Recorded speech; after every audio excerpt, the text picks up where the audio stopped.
I think in a couple of years, over the next couple of years, certainly you're going to see a lot more TV channels, a whole load of new digital distribution services. Now, whether that's via a box or via an app or via a platform, I don't really know, but you're going to see loads of them coming in the next 2-3 years. Digital is going to be huge in 5 years, 3 years. The problem with digital in our country is that it's held back by infrastructure, where people just don't get fast enough internet. Not enough people have internet. And two, it's held back by a payment mechanism in the fact that 14% of Indians have credit cards, which is the main mechanism of payment online. But I think those are two issues that are going to be addressed. And this little thing here, it's not little anymore, it's getting bigger and bigger, but that thing is definitely something that I think is going to revolutionize both on the payment side and what Mr. Ambani is doing in terms of his 4G rollout is going to change the way that it's going to change the way that we consume content. I firmly believe that. You'll still probably watch it on your TV. I think script writing is not a formalized process. So there aren't enough people that actually teach script writing. Can you find good stories? The answer is yes. I think without doubt, the amount of good stories that I hear are good. Whether those good stories then translate into good scripts, that's a whole different thing. And I think we really have a problem, and I'm probably going to get crucified for this, for saying this, but we really do have a problem in translating stories to scripts. Our script writing it's templatized. If you don't know how to do something, right, and you're not educated in it, then the way that you educate yourself into it is to understand that, all right, these are these templates. Okay, now 5 minutes in ye hona chahiye, 2 minutes in ye hona chahiye, abhi gana hona chahiye, abhi comedy scene dalo. It becomes like that. So you write in a very templatized way. And what that means is that you basically take your story and turn it into bharta. But we're not able to do it. We're not able to translate those things. Now, you can say that, oh, it's so complicated, but they do it in the West. They're able to do it. They're able to take, comics that span over, 20 years and 30 years and somehow condense that into a movie. But we're not able to do it for our films. So it shows that somewhere there's a lack. Something is lacking. I'm not saying that it's never ever going to happen, but it shows somewhere that something is lacking. I mean, it's the same thing with our imagination. I mean, look at our animation industry. Our animation industry suffers, according to me, it suffers from just basic lack of imagination. Yeah, okay, you can talk about the quality of the animation and stuff like that, but that's really a function of money. It's a function of money. But imagination is not a function of money. And if all we can imagine is that instead of Saif Ali Khan, we have a cat dancing to Bollywood numbers, then that's not a particularly good use of art. The Film Writers Association is doing a lot of good work in terms of holding seminars and workshops to work with people who have got good stories but no formalized education, and try and help them to sort of work through their stories to come to a good script. That creativity can't be taught. It's a little nonsensical.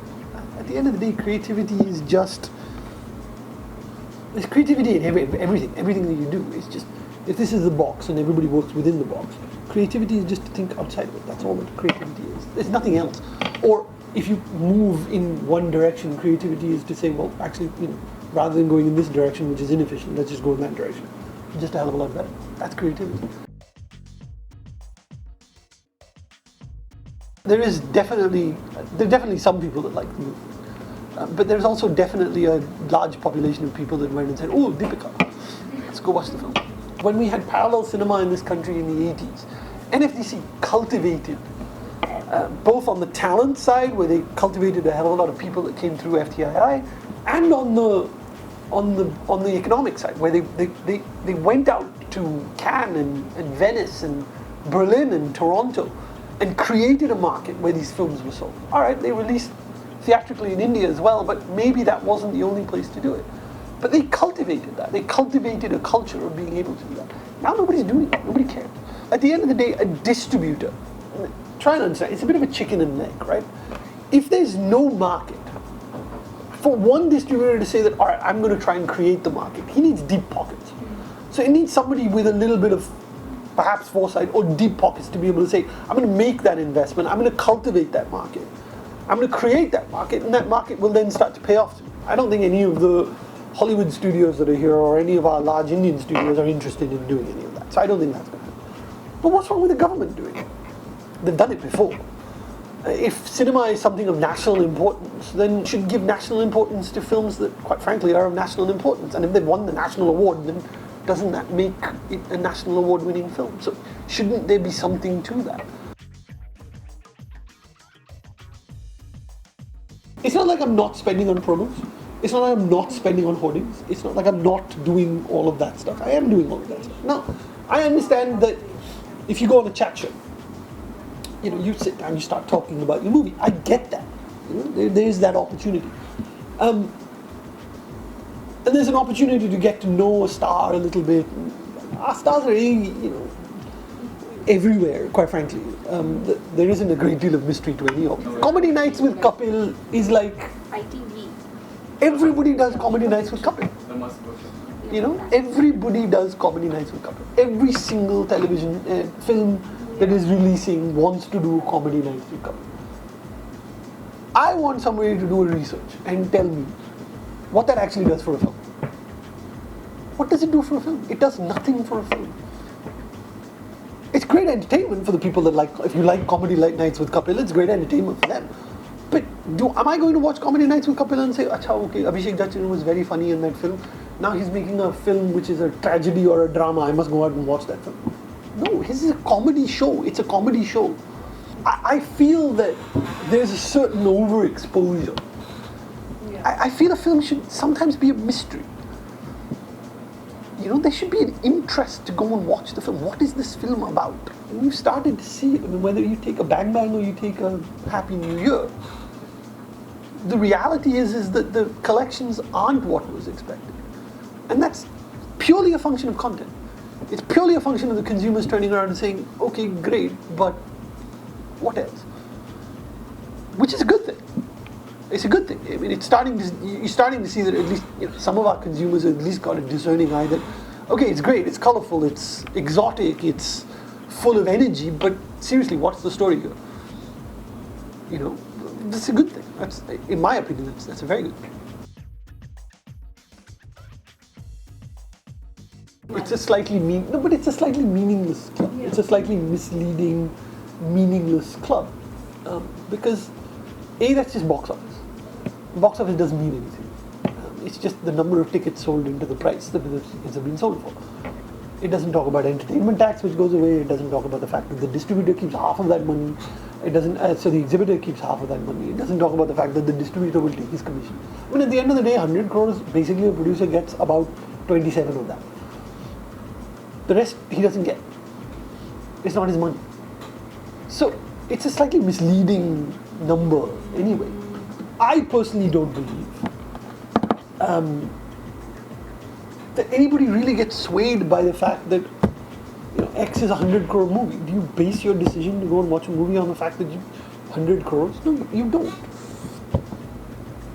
That's not what we base our decisions on. And increasingly, our decisions on whether we're going to watch a movie are based on basically two things. What do you think of the trailer and what your friends tell you?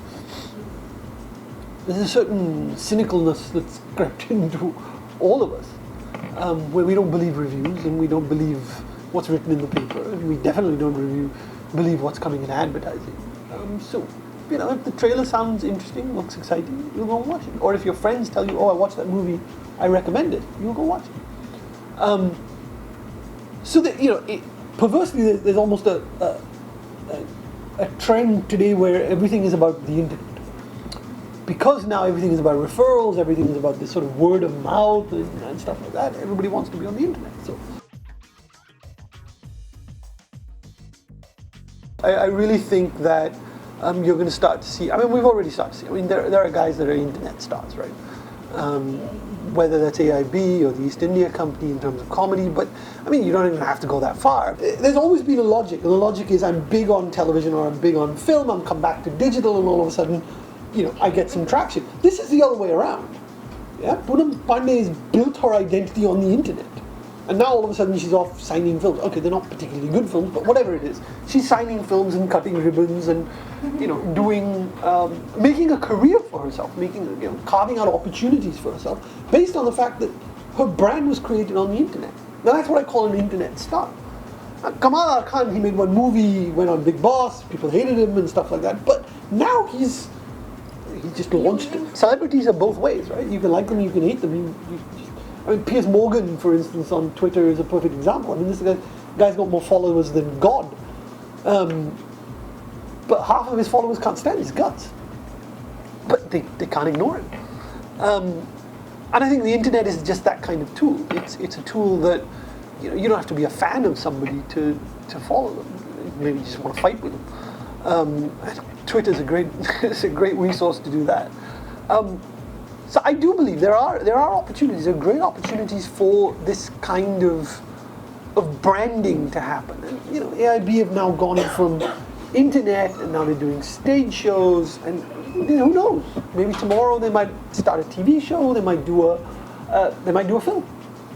But the brand is built on the internet, and I think that more and more people are beginning to think that, hey, look, this is a really cheap medium that I can target a certain section of society that really understands what I'm trying to do in a cheap, cost-effective way, and from there I can build on to so many things. So, whether, as I mentioned, whether money is going to be made off the internet solely, I think there's still some time for that. There's still probably 5 years for people to actually make real money off the internet.